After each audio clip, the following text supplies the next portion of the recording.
Hi everyone, this is Ernest Pecounis. Welcome to another edition of Into the Light.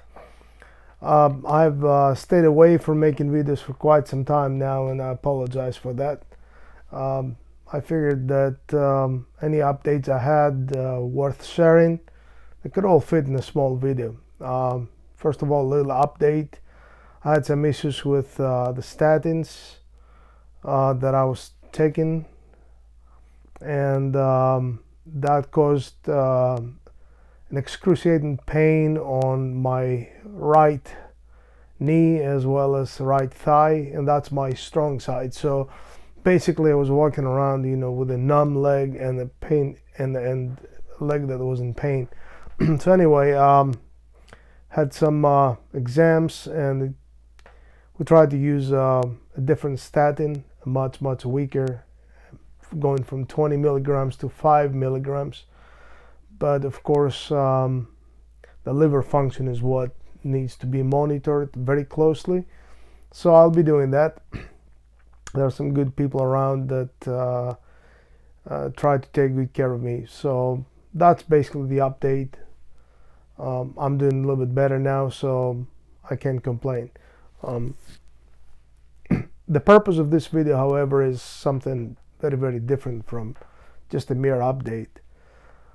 I had to let some time go by because this is something that I really want to share from a more serene, maybe I should say a calmer, a more peaceful standpoint. And as you'll be able to tell, that requires a certain amount of respect, but also a certain amount of calmness. While I was recovering, my mother passed away.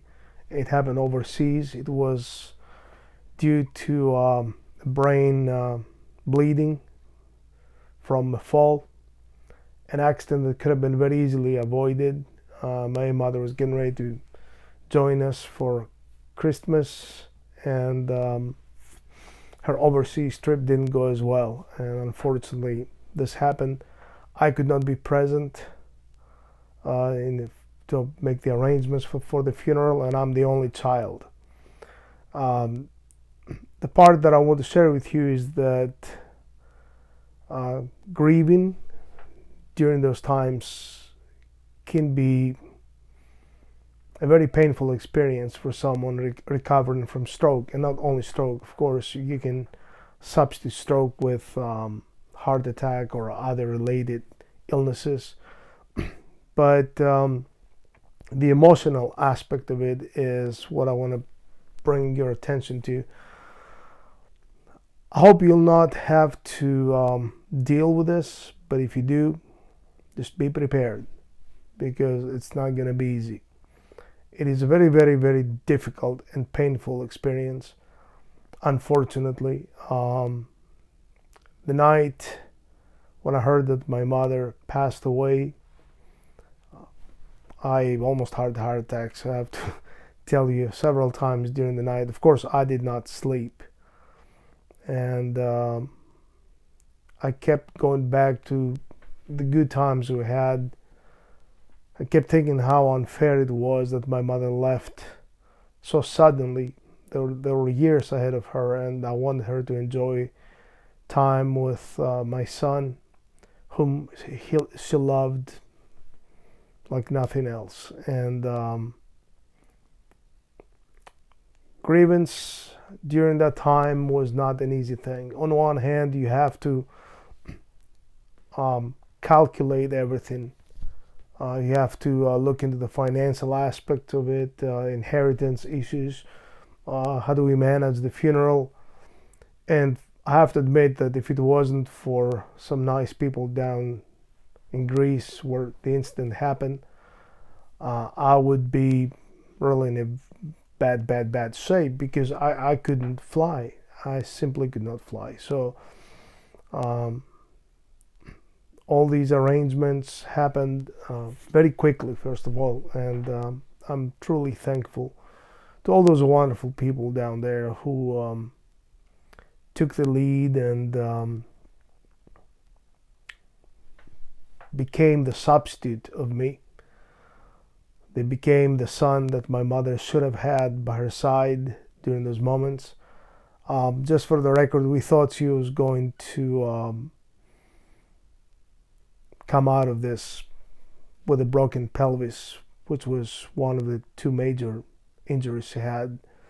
I spoke to her while she was in the hospital right after the accident, and she sounded really, really determined and focused, and she sounded like she had decided to make all the necessary sacrifices she had to get back, stay in bed, deal with a broken pelvis. But unfortunately, a few days later, things went downhill, and that head bleeding claimed her life. A very devastating loss for somebody who's recovering from stroke. If you are a patient, or if you happen to know someone who's a patient, there is no easy way to put this. There is no easy way to deal with it. The best thing to do is to think of the people close to you. I had to think about my son, my wife. I had to understand that, make it clear to myself that my mom was gone and there was no way I could bring her back. Now that's a little bit cold, if you ask me. I'm not used to this kind of thinking. That's not the way I see things. But I had to become a little bit colder and postpone the grieving, or spread the grieving, in the future months. As I did, I continue to grieve for my mother, but I do so slowly on a daily basis, and I make sure that I don't forget what she did for me, which is a lot. She made a lot of sacrifices. And again, dealing with the loss will be extremely hard, very painful, but the only suggestion that I would offer you is to A, look at the good times, B, realize that your loved one is gone and there's no way to bring time back. And the last part is think of the people who are close to you. If you have a family of your own, think of them. If you don't, think of the close relatives who are there to support you during your tough times. Think of the friends, the neighbors, your co-workers, anyone who helped you deal with your issues during your recovery. Think of them. Think about how strong you need to remain to inspire others to become stronger and better as well. As I said, there's no way you can bring time back and undo what's done. Now, my mother was almost 78 years old. And the harsh reality for me is that I will probably never live long enough to see my son becoming 52 years old like I am. She was around to celebrate my 52nd birthday. And that's a big thing. In some ways, you just have to think about it, think about the possibilities. Don't think about yourself only, but think about how much you also gave back to your loved one, a parent or somebody else, the times you were there for them. I can't provide you with any sort of one-size-fits-all solution because there isn't. There isn't. Just think about the loved ones who are still around and depend on you, and don't try to, undo something that you cannot undo. This is the way life goes. So I strongly suggest that you remain strong and provide that inspiration for others, even at the moments when grieving appears to be the only thing that matters, the only thing that's ahead of you, the only thing that's before your eyes.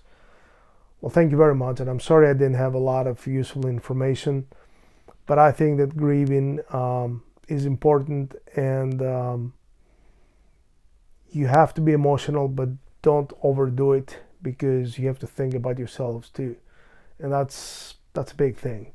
Until the next time, I hope you stay healthy and happy, do the best you can, and think about the others and the ones you affect with your love and presence. Thank you.